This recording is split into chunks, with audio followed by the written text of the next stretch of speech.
Just 10 থেকে 15 minute warm up করে নিলাম। এখন আমরা আজকে ফার্টলেক রান কি সেটা দেখব। ফার্টলেক রান কাকে বলে, কিভাবে করে এবং করলে কি উপকার হবে, সবকিছুই এই ভিডিওতে থাকবে। চলেন দেখে আসি। ফার্টলেক রান হচ্ছে একবার আস্তে বেরোবেন, একবার জোরে বেরোবেন, সেটা হবে একটা নির্দিষ্ট দূরত্ব পর পর।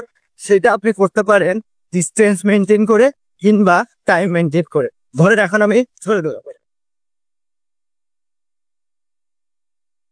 জোরে বেরোনোর পর এখন আমি আস্তে বেরোচ্ছি, এই যে আস্তে বেরোচ্ছি এবং আবার জোরে বেরোবো।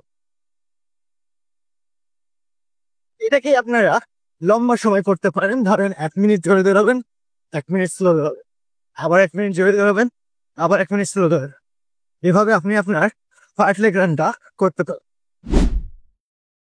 সো এই ফার্টলেক রানটা আপনি কেন করবেন? ফার্টলেক রানটা যাদের আমাদের দম নিয়ে প্রবলেম হয়, শেষের দিকে একটা সার্টেন স্পিডকে আমরা মেনটেন করতে পারি না, তাদের ক্ষেত্রে এই ফার্টলেক রানটা অনেক বেশি ইম্পর্টেন্ট।